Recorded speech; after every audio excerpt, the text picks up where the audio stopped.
Hello, my name is Dr. George Mochocki, and welcome to Supervision series. You're taking me in an online class or a face-to-face class, and this is a supplemental to the course material, to the forums, or to the lectures that you've been already with me or are going to be taken with me very shortly. So what are we going to talk about today? We're going to be talking about selecting employees. Now, remember, I'm looking at this always that as a first-line supervisor, you may have some part of the selection of the employees, but they are already pre-selected, like a matchmaker, for lack of a better word. A lot of companies, it doesn't make sense for them to go out there and find out the qualified employees, so they contract that out to like a consulting firm or a search firm, and they'll find, you'll say, I want this type of individual with these skills and these attributes and this kind of an attitude, and they'll find that individual and they'll bring him in, and then the managers at that time will select from 5 of the top candidates. If they don't like any of them, they bring 5 more. So as a supervisor, as a small business owner, you could also do that. As a supervisor, your manager or HR department will most likely be doing that functionality. You'll tell them, this is the type of skills I need. I need someone who's hands-on. So he's a kinesthetic type of learner. I need someone who's a visual. Or I need someone who's a, what do you call it, a rational type of a thinker. I need a team builder. So you tell HR or like your matchmaker, if you look at eHarmony or something, to compare it to, and they basically will try to find the right match.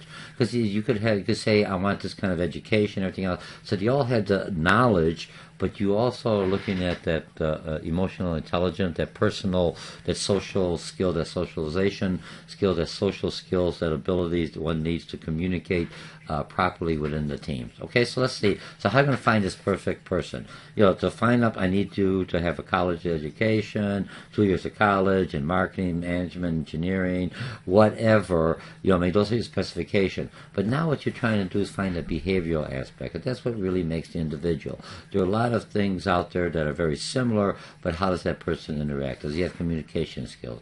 Does he have the right type of an attitude for this job? So let's go into role selection. So we're going to talk about role selection, criteria. We're going to talk about recruitment. Remember, you already have my conceptual maps or mind maps.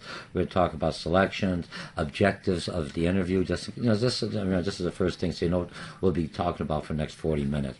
Preparation for an interview. How do I prepare as a supervisor? Employees completely different. Interviewing process. How do I do? Do I use a structured one? I don't want to be sued or anything else. If you're a small business, you don't have to worry about that. And not as much as discrimination, that you don't have that diversification. You got 3 employees. How much could you diversify? So the laws are basically looking at 50 employees and up, or a certain revenue or profitability, depending on the federal or the law or the state organization that is viewing you as a certain level and have to maintain certain requirements by regulation, either state, federal, or municipality. Okay, employment test. When do I give them? Why do I give them? Background and reference checks. When do I administer them? Do I do them before I hire them, or do I do them after I hire them? Making a selection decision. Physical examinations. When do I need a physical examination? What legal issues? What can I say? What I can't say? What are ADA hiring decisions?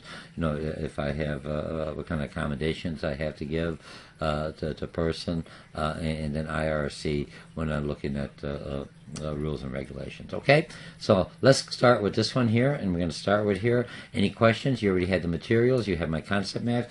Utilize my concept maps and the videos. These are just another way of solidifying what you've learned. You've read the material. That's one. So now you planted the seeds.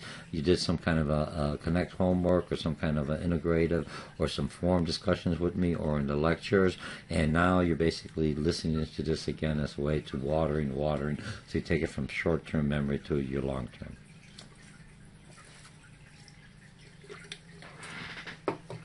Take my drink now, so I'll be ready.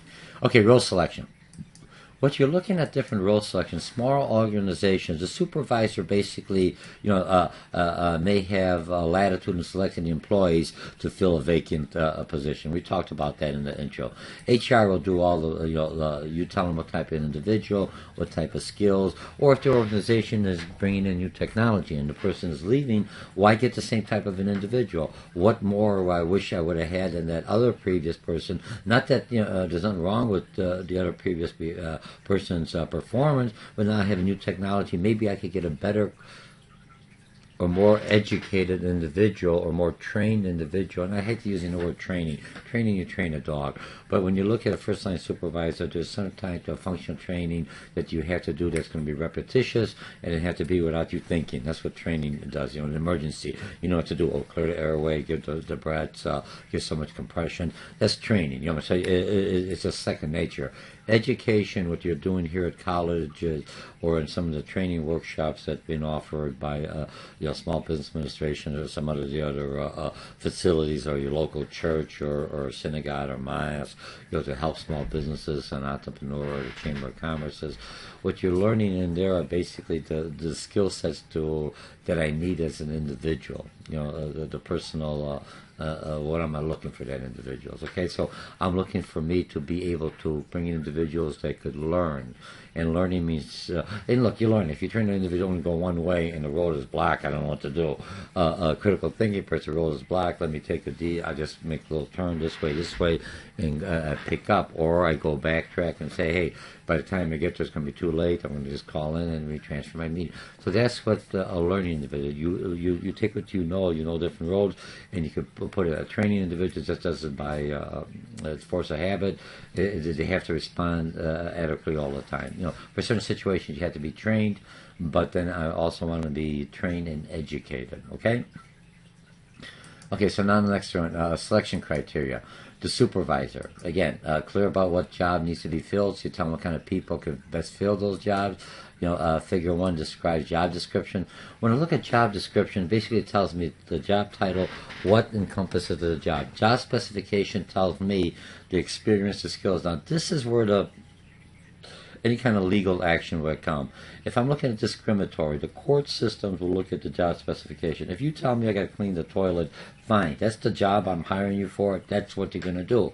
But if you tell me I got to clean the toilets and I only could hire white, little Polish people like myself or European, then that's discriminatory because there's a lot of other individuals, different races, different cultures, different sizes, whatever, could do the same job. You know what I mean? So why are you? So now what I'm doing, I'm using the extremes and the lower things, but it gets a little more complex, a little more secretive at the higher level how they could say certain skill sets. So remember, they're looking at job specification.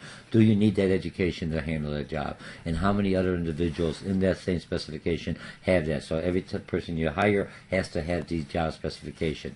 No deviation unless you say here experience may trump over education. It's your call. You have to understand. You want to find the best individual, and it depends what you want to do. So remember, your job description tells you what the job has to do, certain attitude, certain assessment. The job specifications, what you feel is going to be able to satisfy the job requirements, for lack of better words. Okay, and now I got a different figure: job description, essential duty, maintenance, repair equipment, testing, approving, maintain stocks. All right, so basically the job description tells you exactly what that individual has to do.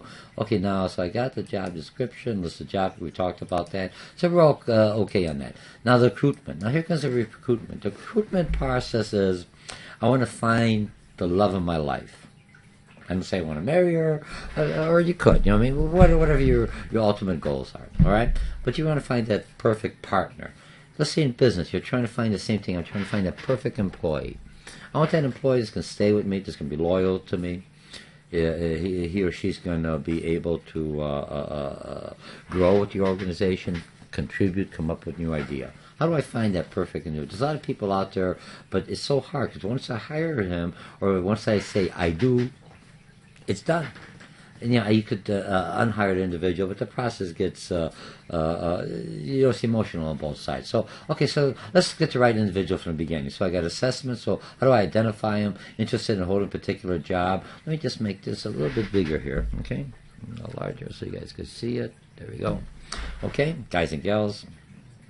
So now, working for the organization, now internally, I could promote people. I transfer individuals. A lot of times in organizations, we've learned that are flat. There's no places to go up, because the next person about the same age has got to be there for so many years. So we do more of what do you call it, horizontal, for lack of lateral type of movement, or lateral and horizontal. It doesn't make it different. But you're going more horizontal this way because you have no choice. So what you're going to do, you're going to put him in another department. You're going to manage him something. So now this person, when he or she goes up to the top, the vice president or the directorship, they've been in different departments. So now they strategically know how the departments operate, which parts mesh, which parts will work together, which parts won't work together, or which parts need more training, or bring other types of individuals to kind of sway it. Because that's what you are. You're like a creator. You're an artist. You're a whatever, you're a maker, you're a creator of new things, okay? So that's what you do with your internal.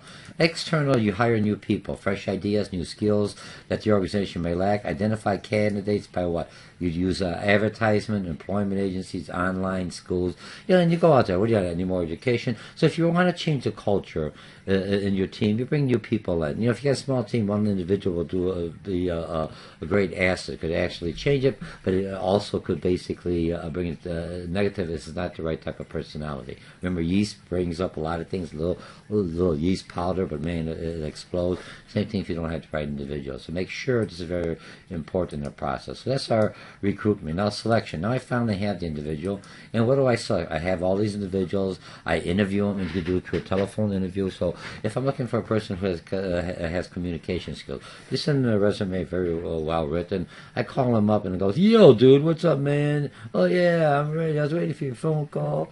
I'm just being sarcastic in this way, but you see what I mean. You have to say, "Hello, yes, this is Dr. George Mochocki.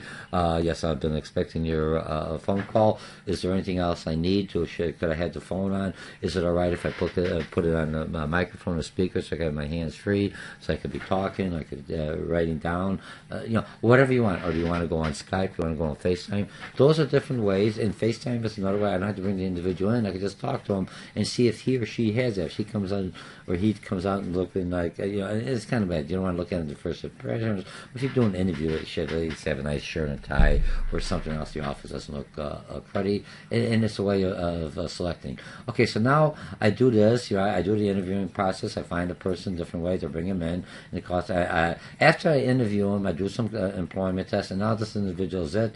I may offer him the job, and then, and to see if he or she takes it, tell him it'll be pending on a background check. Because I don't want to do a background check on everyone else and find out that I offer the person a job and they fail a background, or they don't want the job, so I'm spending money. So that's your call on that. Depends on the logistic that works well for you. There's no one way or the other. It's usually basically down to the bottom dollar.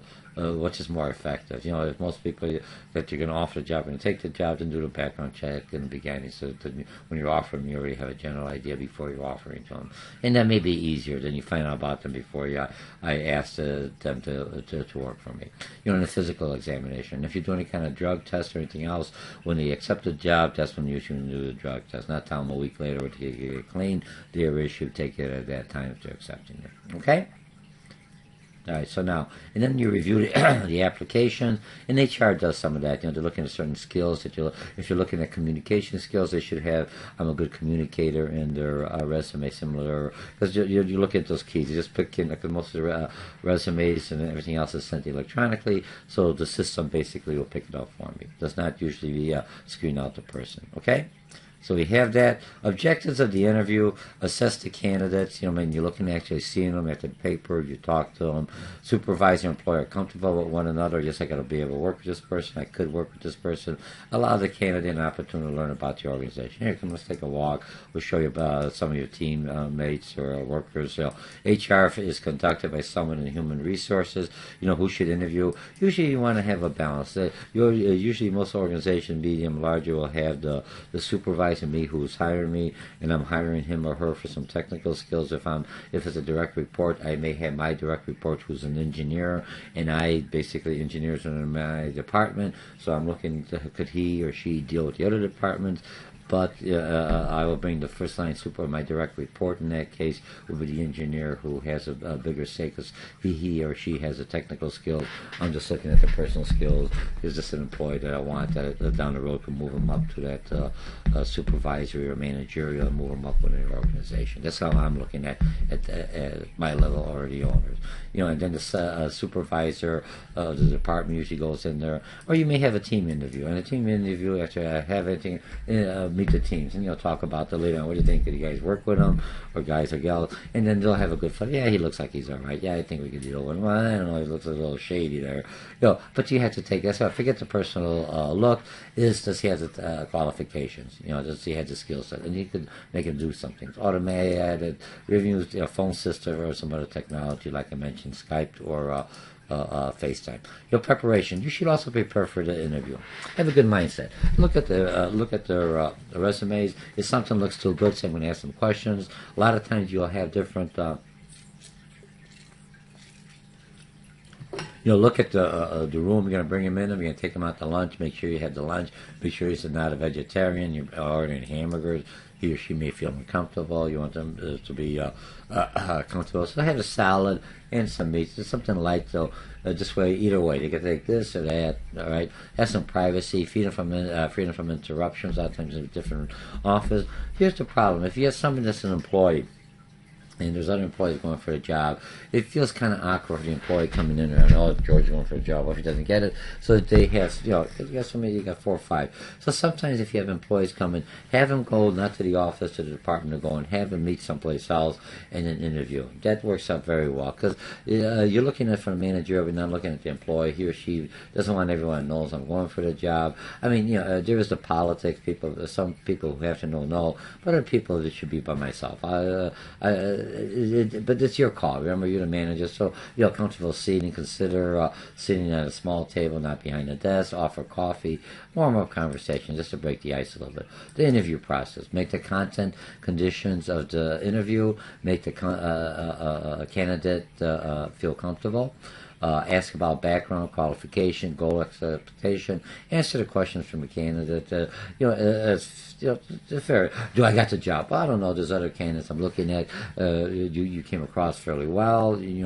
But it depends who's out there. And leave it open like that. We'll get back to you in a couple of weeks or a few weeks when we decide. Or when some people are on vacation, or whatever. We got some candidates in a couple of weeks. So we have to get them all. Okay, so structured interview. There's different types. You have structured, unstructured, open-ended, and closed. Very structured interview basically asks the same candidates the same question.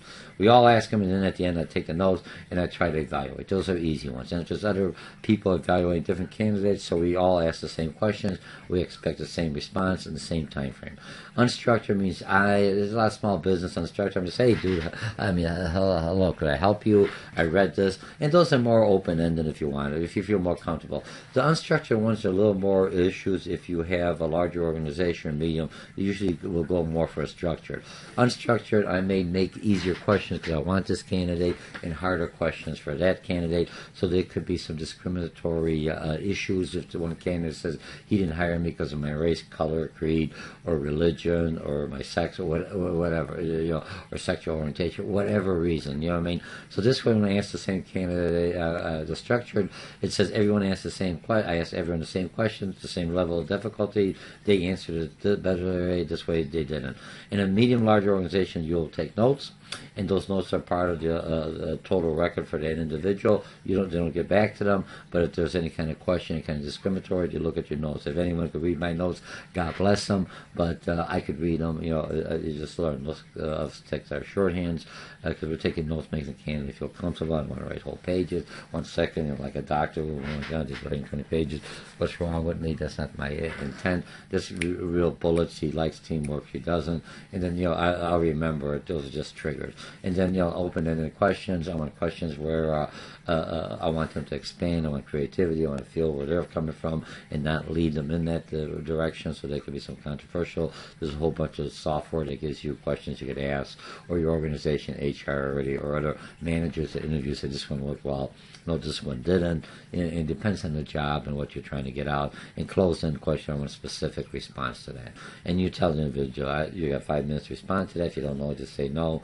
new individuals you're interviewing, you see that they're nervous, I give them a little more long time. So we'll get back to that question. Other ones that have been doing for a while, they're like boom, boom, boom, boom. They're like a robot, a robocall. So those you got to be a little more careful. So I may throw something in there and use more open end because I try to feel out of them. So or ask a question that he can't get or he or she has to answer with a close. Remember, you're the interviewer.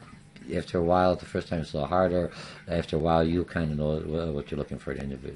Okay, problems age. Types of questions you ask, we asked her. You'll try to be which ones are acceptable, not. Don't make decisions based on personal bias. If I saw a guy had blue hair or something else, or he was going whatever, or the color combination. My God, who the heck dresses like that? But does he or she have the skill sets? The attire, like I always say, company policy says you wear a white shirt and Dockers. That's it's okay, but we deal with customers, and here's our brand image. If you want the job, that's part of the job. No issues there. No discrimination. Everyone else has got the same kind of attire, or your beard. If you got a beard, it has to be clean shaven and like a real. That's just our attire. We deal with people, or you're dealing with machinery. You're going to have a net so it doesn't get caught in there. You have safety issues. There's no issue, but let them know up front. Be realistic. Don't hit the expectation. Okay, avoid a halo effect. Don't form enormous false impressions. Okay, and avoid giving candidate a misleading picture of the organization. If it's a cruddy organization, you got to work along it. Let them know. So they know we work long hours. You have aptitude tests, proficiency tests, and a psychometrical test. Your strengths on this. The other ones I'm looking at proficiency measures whether the person has the skills needed to perform the job, and then I got aptitude. We now have the background check. If I'm looking at the background check on this, we're looking how many resumes and applications. Resumes and job application one received. If you have a lot, it's going to be hard to do a lot of background checks on all of them. So you got to use your senses. You do the background check right before you hire an individual. You're down to 5 candidates. You do 5 background checks, or do you wait till after you hire them and says then we'll do the background check. If you lie, then we're going to fire you. So it's easier to sometimes it's easier to do a background check with 5 individuals first, and then once you have a clean background check, then you basically offer the job to number 1 candidate, number 2. But while you're waiting for the back, with technology now, you could have a pretty good idea about a background check within 20 minutes if you have a good software and a good program. False information, past salaries. You got to check reference your personal references. You're going to check academic and employment references.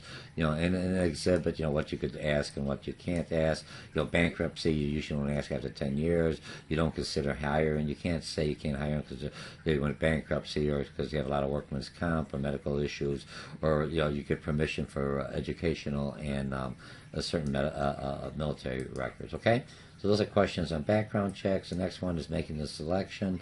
When I'm making the selection, the supervisor, the manager, who he or she has to work with, is usually the first person or has the last say. And then you could a lot of times bring them to the employees because they have to work with them, or if they're going to be working closely with one employee other than other employees or in the team, to see how he or she feels with working with that individual. It's basically down to personality as this was, because if they're not working well, the team's not working well, then you're not being very productive, and that's part of the hiring process. And it's not discriminatory that he or she doesn't seem to match. What could I do? You can try to find, but you can't. You have to have some rationale or reason if you're a larger company why you don't hire him or her for that reason. So it's not a discrimination issue that you have. Desire to contribute to the team, also such strengths as employees' enthusiasm. Okay, physical exam. It's usually after you offer the job to have him do a physical exam. Same thing with a drug test. After he or she says yes, then you just go do a drug test. Not 2 weeks later so they could clean up or get ready. You take the exam right afterwards. So it's very consistent with what most companies do. Legal issues, managing diversity, working with accessibilities. What you could do, Immigration Reform and Control Act. You basically have to ask, are you? You don't have to be a U.S. citizen, but are you legal in the United States? And some companies, some states, legal or federal, require you to do that as a business. You have to follow the law of the land, or you lose your right to operate within that state or municipality. Okay? And then hiring decisions, I'm looking at hiring decision. You have disabilities, and you're looking at what's an accommodation. If a person is totally disabled, I'm not making fun or anything else, they're just disrespectful, but it's going to cost me $30,000 to adjust my office space or working conditions, and I'm only making $5,000. That's there's no way the court's going to say, hey, that's accessible, that's over accessible. There's no way this person can do that. What's an accommodation? Usually I think about 5,000. Different accommodation for larger organizations that have more resources to accommodate than a smaller mom and pop business. So the courts do look at that. Okay. And that's basically it, what you have in the hiring process. It's interesting. Remember, you have to hire. You have to make sure you know the individuals. But you hire, the education and skills are one thing, but how does he or she fit into the team? So again, my name is Dr. George Mochocki. This is a Supervision series, Chapter 15 or Series 15. You're taking me online or face-to-face class, and this is supplemental to the lecture or the forums or the training sessions that you've taken me. And I'll see you in our next section. Thank you. Bye.